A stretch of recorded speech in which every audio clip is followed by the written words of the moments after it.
In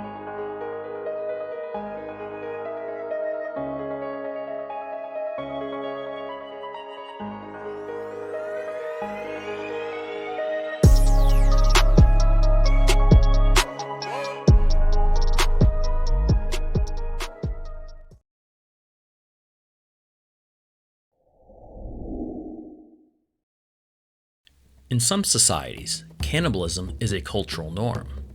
Consumption of a person from within the same community is called endo-cannibalism. Ritual cannibalism of the recently deceased can be part of the grieving process or be seen as a way of guiding the souls of the dead into the bodies of living descendants. Exo-cannibalism is the consumption of a person from outside the community, usually as a celebration of victory against a rival tribe. In most parts of the world, cannibalism is not a societal norm, but is sometimes resorted to in situations of extreme necessity, such as during a famine, wartime, or being stranded due to a shipwreck or a plane crash. For example, in 1972, the Uruguayan Air Force Flight 571, later known as the Miracle of the Andes, crashed into the Andes Mountains.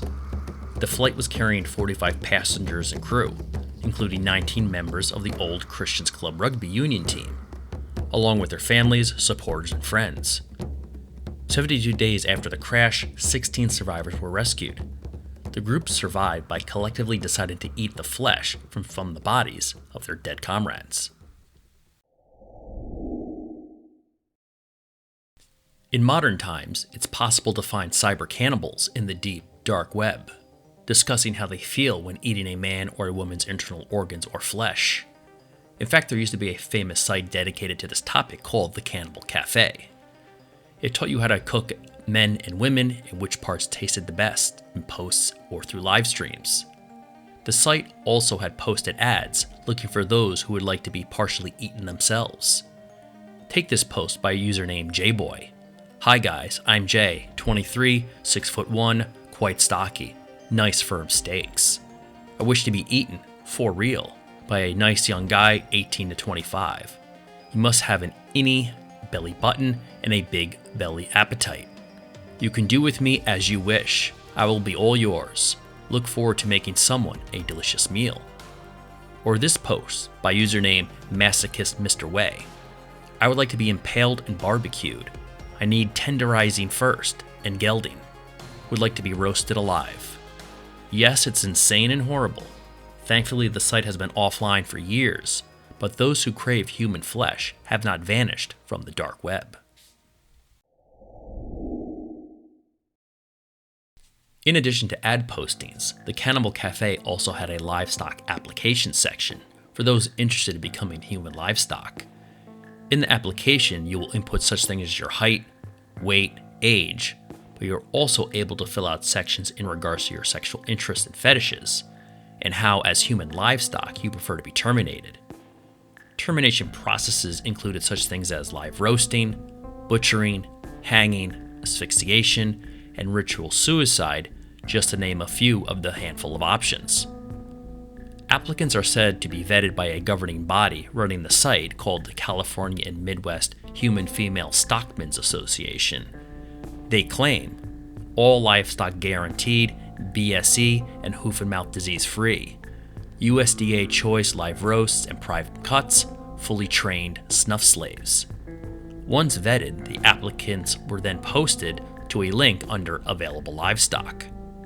The site is arguably one of the most extreme and taboo sites ever to make its way onto the internet, and inspired some of the earliest dark web urban legends and followers, such as Armin Meiwes.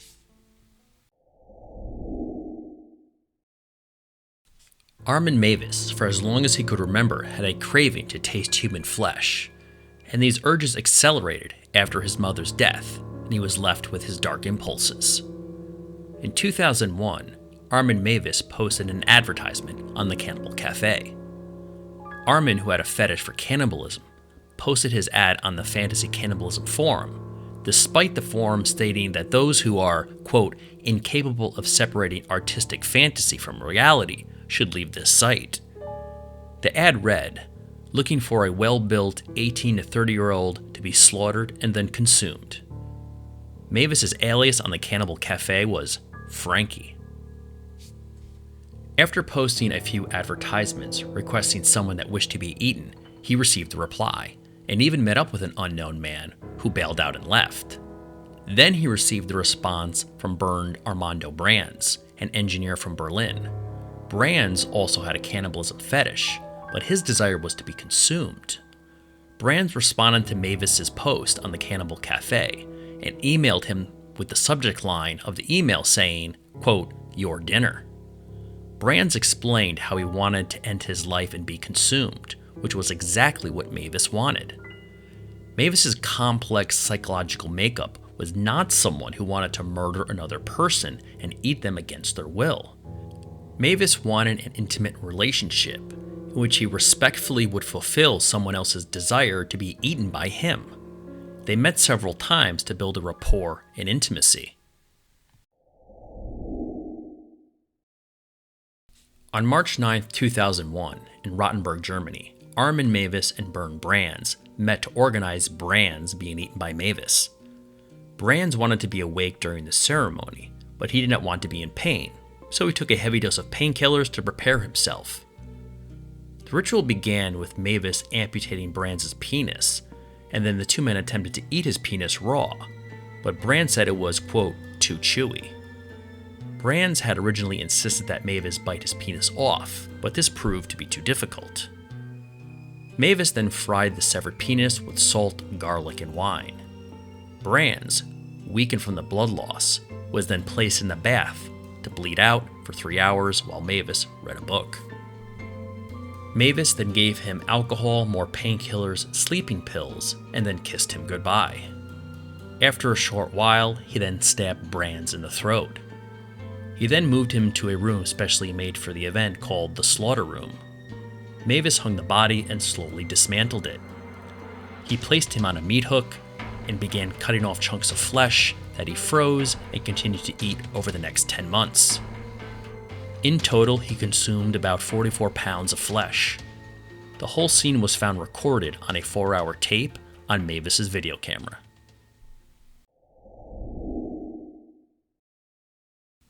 Meiwes was apprehended in December of 2002, after he began posting online for another willing participant to consume. The confiscated tape is currently held by German authorities. The video that the authorities found was shown to a jury, and some journalists needed therapy after seeing the disturbing evidence. 4 alleged screenshots of the video have been leaked online, and a user from 4chan's message board stated that he was once granted viewing to 2 additional screenshots, and a soundless snippet of the video with a transcript in which Meiwes talks about how difficult it was to dismantle Brands' body. The 2 extra screenshots were said to be of Brands' bleeding head in a bucket and another of his leg butchered in a similar fashion. However, this is entirely unconfirmed. Meiwes is currently serving a life sentence at Kessel Prison, Germany. He has since become a vegetarian. It's not just Germans that are hungry for human flesh. Right here in America, there could be a cannibal living next door. A Texas man in 2018 was arrested for allegedly writing a post on the dark web, seeking to commit necrophilia and cannibalism on a young girl. Alexander Nathan Barter, 21, also known as the Dark Web Cannibal by the media, was arrested for allegedly making his intentions known to an undercover officer who was investigating him online. According to information introduced as part of Barter's plea and at sentencing, in October 2018, Barter posted an ad on the dark website stating, "I'd like to try necrophilia and cannibalism and see how it feels to take a life. If you'd be willing to let me kill you, are in the US, preferably in the South, and can travel by car, contact me." Thankfully, an undercover officer saw the ad and responded, utilizing the persona of a father with a 13-year-old girl. Between October 9, 2018 and October 19, 2018, Barter and the undercover officer exchanged a series of messages that included Barter's repeated interest in raping, killing, and eating the 13-year-old child. He also gave instructions on what to tell the child while they were traveling and how to conceal evidence of their crime. On October 19, 2018, Barter arrived at the designated meetup spot in Joaquin, Texas, with a knife, trash bag, cellular phone, and a tablet. Mark Dawson, special agent in charge of the investigation, is quoted as saying, "In my 23-year career in law enforcement, this is among the most morally depraved and appalling criminal conspiracies that I have come across. And without the quick and decisive actions of special agents from Cocoa Beach and Beaumont, this disturbed predator would still be out there and looking for potential victims to carry out his sick and demented fantasies." Barter pleaded guilty on December 29, 2019 to attempted coercion and enticement of a minor and the distribution of child pornography. As part of his plea agreement with the government, Barter agreed to be sentenced to a term of imprisonment of 20 years on each count, with each party reserving the right to request the terms be sentenced concurrently or consecutively. Barter's counsel requested that the court impose a total term of imprisonment of 20 years. He was ultimately sentenced to 40 years in federal prison. Check out the Dark Web Deacon merch store. We have high-quality t-shirts, accessories, and signature hoodies, of course, and become a true Dark Web enthusiast in VIP, and support the channel to produce a second season of Beyond Surreal. The merch store link is in the video description below. Thanks for watching, and as always, please like, subscribe, and provide comments, and turn on notifications by clicking the bell in order to check out future videos published twice a week.